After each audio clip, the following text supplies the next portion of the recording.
En manchette cette semaine, un corridor économique est établi avec le Burkina Faso et le Mali. Sainte-Marthe introduit des bacs intelligents. Dans la chronique écolo, on aborde les voyages zéro déchet.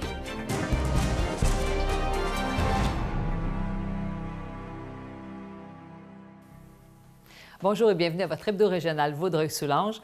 Bonjour Philippe-Olivier, ça va bien? Ça va très bien, Linda, et toi? Oui, ça va bien. T'as passé une belle semaine? Et oui, toi aussi? Une excellente semaine et on espère que nos téléspectateurs ont passé une excellente semaine aussi. Donc, on va enchaîner immédiatement avec les manchettes. Un corridor économique est établi avec le Burkina Faso et le Mali. Oui, le 15 mars dernier, la MRC de Vaudreuil-Soulanges et la ville de Rigaud ont signé des ententes qui scellent des partenariats d'une durée de 5 ans avec la région de Sikasso au Mali, ainsi qu'avec les communes de Bobo, Dioulasso et de Banfora au Burkina Faso. Ces ententes qui s'inscrivent dans le cadre du programme Partenariats municipaux pour l'innovation et le développement économique local permettront la propagation de l'expertise des gens d'ici et la mise en place d'un corridor économique entre les deux continents. Et ensuite, on introduit des bacs intelligents à Sainte-Marthe. Effectivement, la municipalité de Sainte-Marthe dévoilait le 14 mars dernier, en conférence de presse à l'Auberge des Galants, l'amorce de son virage écologique afin de rencontrer les nouvelles cibles par rapport à l'enfouissement des déchets. En effet, la municipalité vient de procéder à la distribution de bacs roulants munis d'une puce électronique permettant d'effectuer ce qu'on appelle la collecte intelligente. Ceci permettra au camion effectuant la collecte d'enregistrer chaque levée des bacs de son parcours. Parlons économie maintenant. C'est sur la télé qui est un des lauréats au gala Ovation de la CCIVS. Oui, effectivement. Pas seulement c'est sur la télé, mais 10 entreprises et organismes se sont vus décerner le 14 mars dernier une reconnaissance régionale pour leur réalisation.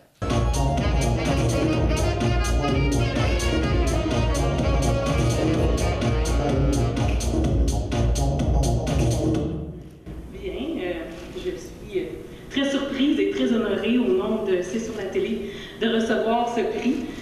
Une rivière m'a parlé, c'est un projet qui me tenait beaucoup à cœur. C'est une centaine de citoyens de la région qui ont découvert cette magnifique rivière.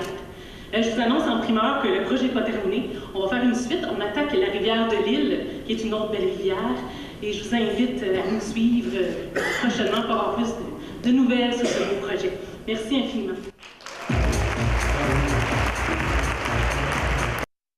Plus de 250 invités étaient réunis au théâtre Paul-Émile Meloche pour le dénouement de la 9e édition du concours Ovation Vaudreuil-Soulanges. Le gala fut marqué par plusieurs moments mémorables, notamment une série d'échanges sur scène avec Kim Saint-Pierre, gardienne de but de l'équipe canadienne de hockey sur glace féminin et triple championne olympique. Du côté de la santé maintenant, on invite à la solidarité dans Vaudreuil-Soulanges. Oui, du 21 au 25 mars dernier, la Société canadienne du cancer vous invitait à acheter une jonquille pour l'offrir à vos proches. Représentant le symbole de la vie et de l'espoir, c'est plus de 20 500 jonquilles qui ont été mises en vente dans les régions de Vaudreuil-Soulanges. Les citoyens ont notamment pu s'en procurer dans plusieurs établissements de Vaudreuil-Dorion, de l'Île, Perrot et de Pincourt. On annonce des investissements pour les personnes handicapées de la région. Le 13 mars dernier, la ville de Pincourt présentait son plan d'action à l'égard des personnes handicapées. Pour la même occasion, le député fédéral de Vaudreuil-Soulanges, Pierre Chevquet, a annoncé l'octroi de la ville d'une subvention de près de 13 000 $ provenant du Fonds pour l'accessibilité. Ce montant permettra notamment à la mise à niveau de l'hôtel de ville pour le rendre plus accessible et l'embauche de personnes à mobilité réduite. Et enfin, le Salon des vins de Vaudreuil-Soulanges qui est de retour cette année. Oui, effectivement, Philippe-Olivier, le 16 mai prochain, à l'Aréna municipale de Vaudreuil-Dorion, se tiendra la 15e édition du Salon des vins de Vaudreuil-Soulanges. C'est sous la présidence d'honneur de Patrick Bouzès, préfet de la MRC Vaudreuil-Soulanges et maire de la municipalité de Rivière-Baudette, que se déroulera l'événement. Au profit de la Fondation du Centre hospitalier de Vaudreuil-Soulanges, l'événement attire près de 1000 visiteurs annuellement. Les nouvelles culturelles sont une présentation du Conseil des arts et de la culture de Vaudreuil-Soulanges. En culture, Philippe-Olivier, nous avons l'occasion de découvrir la ville de Salaberry de Valleyfield. Oui, on annonçait le 24 mars dernier que le musée de Société des Deux-Rives, situé à Salaberry de Valleyfield, a tenu sa seconde balade nocturne « Couleurs et douceurs ». Entrecoupée d'arrêts gourmands, la visite guidée a permis aux participants d'explorer le centre-ville et ses sites illuminés. Une exposition à Rigaud pour la Saint-Jean-Baptiste. L'Association des Amis de la culture de Rigaud est à la recherche d'artistes et d'artisans pour son exposition Rigaud Expo Art. Elle aura lieu le 23 juin prochain dans le cadre de la Saint-Jean-Baptiste au parc Chartier de Lobinière. Une soirée de jazzette qui engage l'imaginaire à Vaudreuil-Dorion. Oui, le 16 mars dernier, à la Maison Félix-Leclerc, le conteur Yoda Lefebvre a présenté ses histoires les plus intrigantes. L'événement s'est inscrit dans le cadre de La Mèze, une nouvelle programmation créée en l'honneur de Félix, où les mots sont mis de l'avant sous toutes leurs formes. Un concert pour les familles réfugiées syriennes aura lieu prochainement dans la région. Oui, c'est le prêtre Robert Lebel, qui est auteur, compositeur et interprète liturgique, qui offrira un concert samedi le 7 avril prochain à l'église Très Sainte Trinité de Vaudreuil-Dorion. Connu autant en France, en Belgique qu'au Québec, le chansonnier permettra de réentendre dans un cadre audiovisuel unique les chants qui animent les célébrations eucharistiques depuis 30 ans.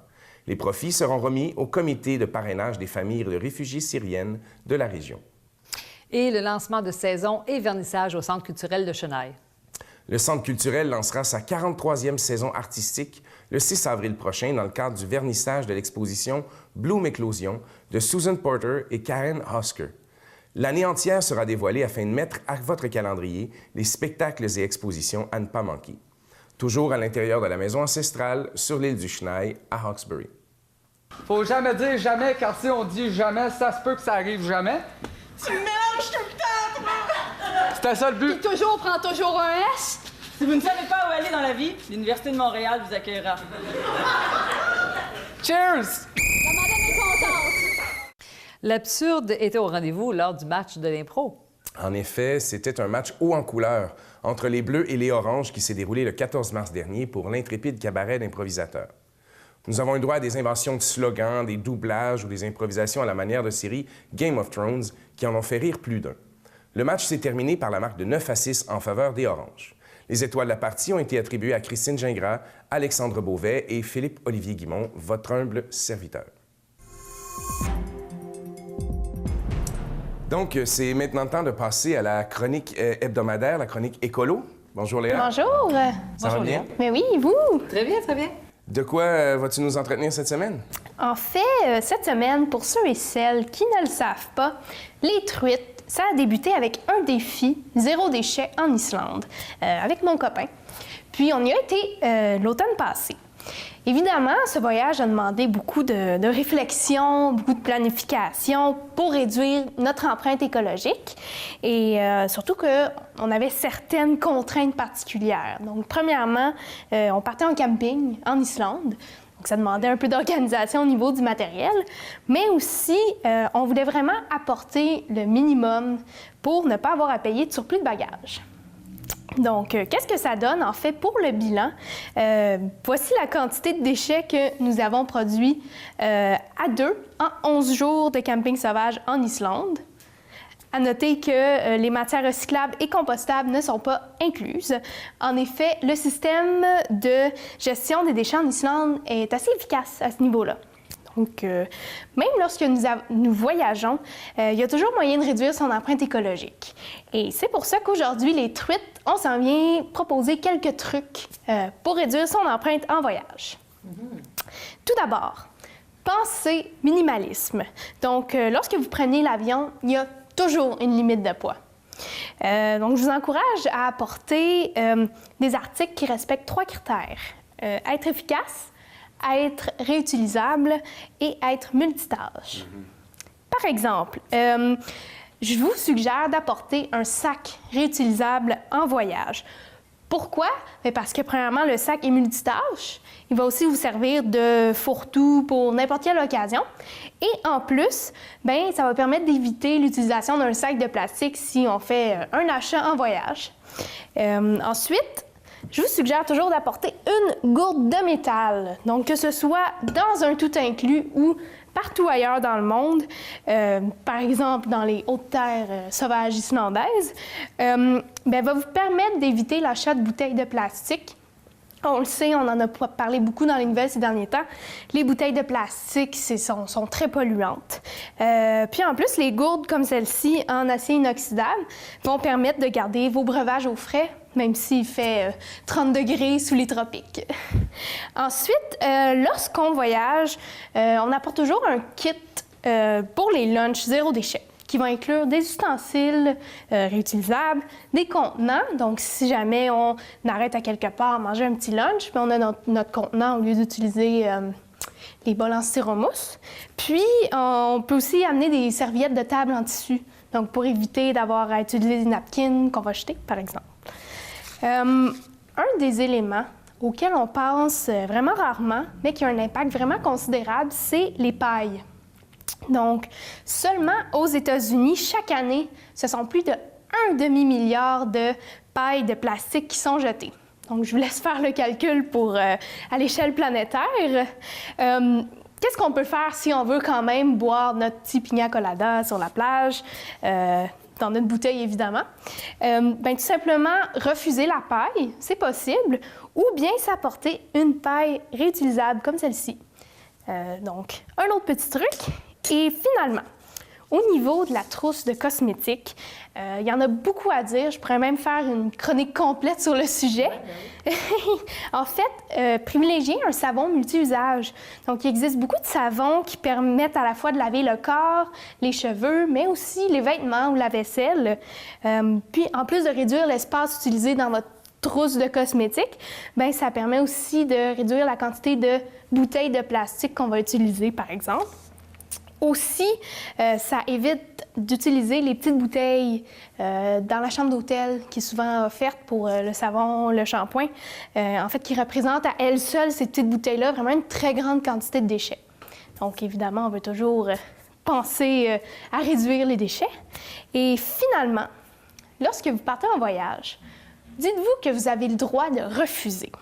Ce que je veux dire par là, c'est que, par exemple, on va se le dire, vous n'avez pas besoin d'acheter des souvenirs à tous vos amis qui, la plupart du temps, de toute façon, vont finir sur une étagère ou même à la poubelle. Donc, vous avez le droit de dire non quand on vous propose un souvenir. Vous avez le droit de refuser d'en acheter un. De toute façon, on va se le dire, par exemple, des photos, c'est bien mieux que des souvenirs. Matériel, je veux dire. Puis des souvenirs mémoire, ça aussi, c'est beaucoup mieux que des petits bibelots parfois douteux. Et alors, pour le mot de la fin, où que vous soyez dans le monde, soyez conscient que vous laissez une trace. Les truites vous encouragent vraiment à voyager intelligemment, que ce soit dans un tout inclus ou ailleurs. Par exemple, en Islande, quand on faisait de la randonnée, ça nous arrivait souvent de ramasser des déchets qu'on trouvait sur le sentier. On les rapportait avec nous pour les jeter dans une poubelle de retour en bas. Donc, soyez respectueux du pays qui vous accueille. Ne jetez pas vos déchets par terre. Faites attention à la végétation, aux animaux. Encore une fois, soyez créatifs. Puis surtout, planifiez votre voyage pour qu'il soit plus écolo. Sur ce, n'hésitez pas. Oui. Et Léa, l'empreinte que tu parles, au niveau de l'empreinte de laisser notre empreinte, quelle empreinte que tu parles? De l'empreinte de pied ou quelle empreinte tu parles? En fait, quand on parle de l'empreinte écologique, c'est la trace que chaque personne laisse à travers son mode de vie, à travers sa consommation. Donc, ça peut aller vraiment, par exemple, quand on parle de l'empreinte qu'on laisse en achetant une bouteille, par exemple, ça va du moment où est-ce que la bouteille est produite, fabriquée, jusqu'au moment où on va s'en débarrasser, qu'on va l'acheter. Donc, quand on parle de faire attention à son empreinte écologique, on parle vraiment de penser à la façon dont notre consommation va avoir un impact. Limiter la poubelle, j'imagine? Limiter le déchet? Là, oui, évidemment. Okay. C'est sûr, par exemple, en voyage, on sait que prendre l'avion, ça a une empreinte écologique importante parce qu'un avion, ça produit beaucoup de dioxyde de carbone. Il existe des endroits, des sites web, des organismes qui vous permettent de rembourser votre empreinte de carbone. Donc, par exemple, vous allez sur le site web, vous entrez la distance que vous faites en avion, puis eux vont se charger de... en fait, ils vont vous faire payer. Donc, vous faites un don en rapport avec la distance que vous avez parcourue. Puis, ils vont planter des arbres après ça. Donc Alors, on a la conscience tranquille. On paye, Oui, on oui. a la conscience tranquille. Oui. Ah, OK. Ah. Donc, c'est ça qu'on veut dire par empreinte écologique. C'est vraiment la trace que vous laissez, qu'on ne voit pas physiquement, mais qui est quand même là à travers toutes nos actions qu'on fait. Mais la trace peut être aussi physique lorsqu'on laisse des déchets par terre. Oui, par exemple. exactement. Donc, c'est pour ça que lorsque vous partez à l'aventure, en randonnée, que vous marchez sur la plage, c'est très important de garder vos déchets avec vous pour pouvoir les jeter correctement à la fin. Parce que on le sait, le plastique dans la mer, des fois, il y a des animaux qui vont le manger. On sait tout ça. Donc, oui, très important aussi, en effet. Oui. Bien, merci. Oui, et sur ce, je voulais vous dire à la maison, n'hésitez pas à me partager vos trucs écolos de voyage sur notre page Facebook, Les Truites. Et je vais d'ailleurs, moi, en profiter pour vous partager d'autres trucs que j'ai pas eu le temps, malheureusement, de couvrir aujourd'hui. Bien, merci beaucoup, Léa. C'est encore une Merci. fois très, très intéressant, très instructif. Oui, merci. Et... On apprend toujours. Oui, Merci, Merci. à la semaine prochaine. oui, à la semaine prochaine. Et en sport, Philippe Olivier, nous avons le retour des cours de voile de Saint-Zotique. Une belle activité estivale, puisqu'après quelques années d'absence, la plage de Saint-Zotique annonce le grand retour de son école de voile. À partir de juin, les enfants de 8 à 14 ans auront de nouveau l'opportunité de s'initier à ce sport sous la responsabilité d'instructeurs qualifiés. Eh bien, merci beaucoup. C'est tout pour cette semaine. Ça s'est très bien passé encore une fois. Merci beaucoup, Linda. Exact, merci. On se revoit la semaine prochaine et restez avec nous pour le tête-à-tête qui suit. Merci. Merci, au revoir.